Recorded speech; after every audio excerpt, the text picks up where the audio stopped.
Welcome to Seabolt and Sons, and we're in a collab today with So Official Gaming, and we're working on a 2013 Ford Taurus. We're changing the thermostat and gasket.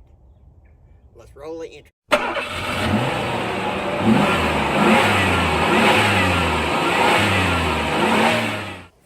All right, so we're going to start out by taking off the air intake and the air nozzle that goes into the throttle body and the PVC hose, and then we'll be able to get access to the thermostat housing.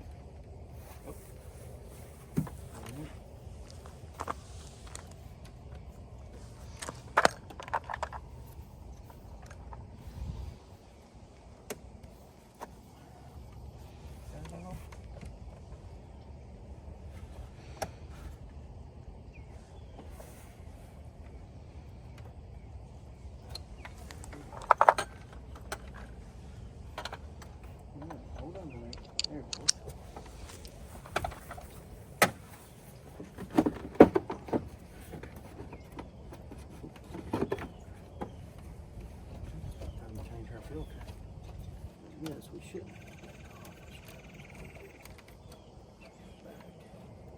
I've got some rags in there that we can put inside that. That should be about loose enough. There we go. Alright, now we've got the air box and stuff off the car. Now I'm going to take y'all and let y'all see the thermostat that we're going to be removing. So just stick around. We'll bring you to that camera. Two 8mm bolts. It's holding the thermostat housing in. And you have your coolant hose that goes to your radiator right here. This is your upper hose and this is your lower hose. And this is what, a 3.5 3.5 V6. 3.5 V6 Ford Taurus.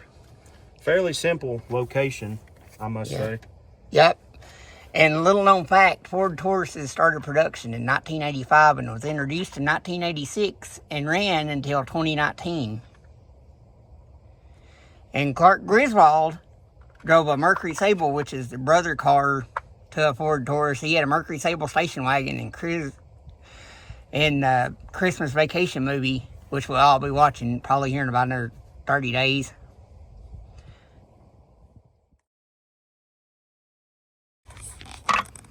All right, so I just got the two bolts taken off, so I'm just going to screw those out and then pop the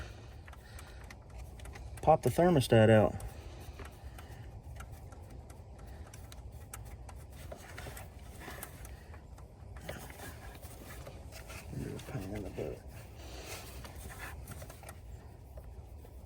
They always make at least one bolt where you have to. Yeah, it's going to be a pain. Contortionist to get out. Yeah, it's like, it feels like it's right there, and then it wants to, there we go, got a better angle. There we go. Well, you get the easy one. Yeah.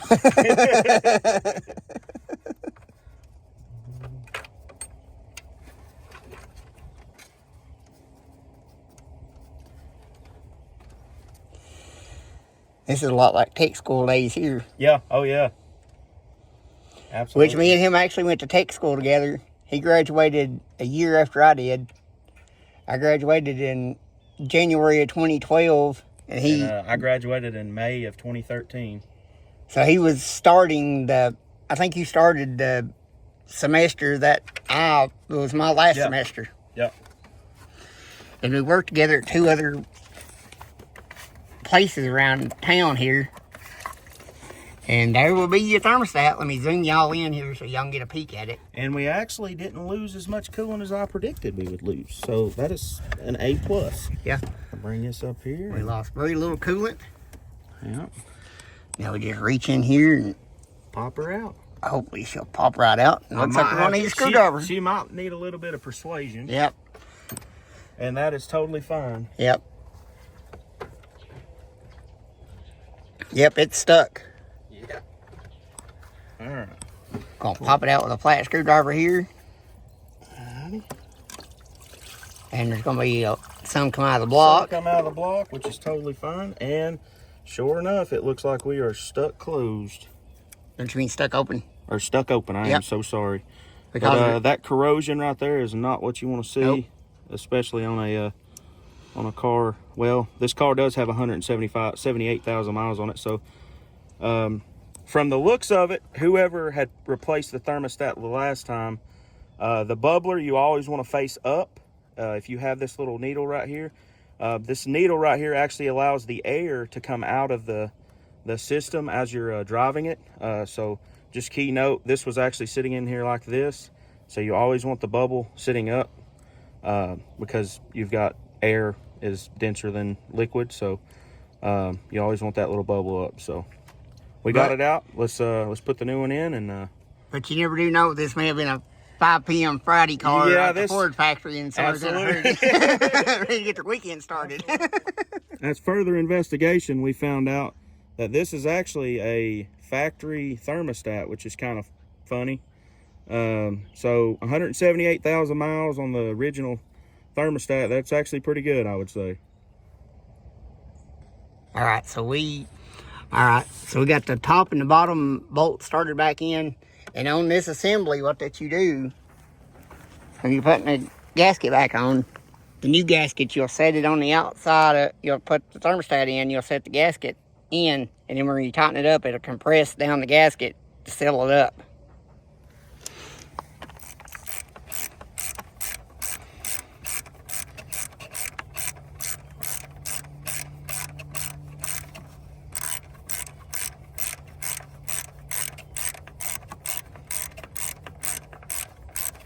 Might be able to get the air out of the system now, though, with it pointed the right way. Yeah, it might just.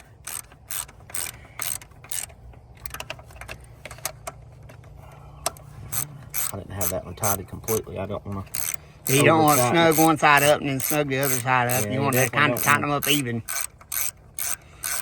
Because it might be in the gasket and then it might leak. Yeah, you definitely don't want it to leak. All right, now we're getting back where we need to go. All right, do a little bit there. And you don't have to be muscle man with this. You just tighten it just a little bit. You know your own strength. You don't want to over tighten it, because if that bolt goes tight and then goes loose again, you're in for a bad day. Yeah, then you're buying a whole new thermostat housing. Yep. And we definitely don't want to do that. All right, so we got the bolts back on, and we're going to fill it up with coolant, and then we'll be right back with you when we go to fire up. All right, now we got the car running to let the air work out of the system. And then after we get the air worked out of the system, hopefully, and it comes up to temperature, we're going to take her for a road test. Alright, so we're road testing the car to make sure the thermostat's going to open up and do like it's supposed to. We've let it idle for several minutes. I would say probably 25, just sitting idling. Now we're taking it for a road test to make sure that it's going to do what it's supposed to do.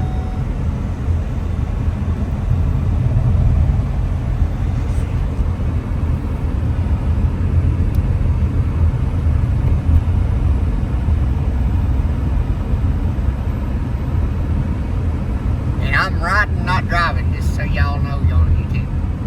Yeah, I'm driving. Promise. We are safely performing a road test.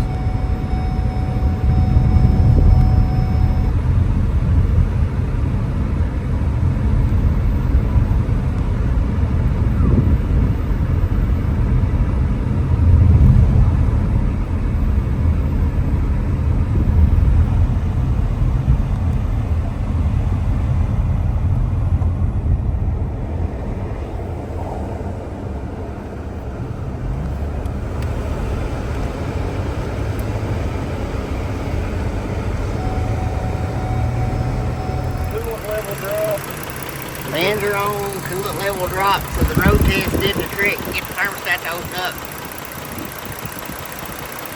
Oh yeah, this is not hot, but it's cold.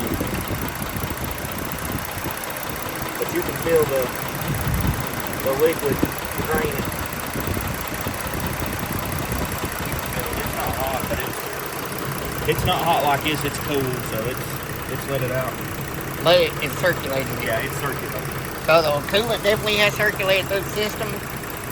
So changing the thermostat, Changing the thermostat definitely was the issue. and it's fixed. So we'll give it a success. And if you stuck around this long, just give both of us a subscription and a like. And if you have any questions or comments or observations or something you'd like to see on the channel, just hit it in the comments below.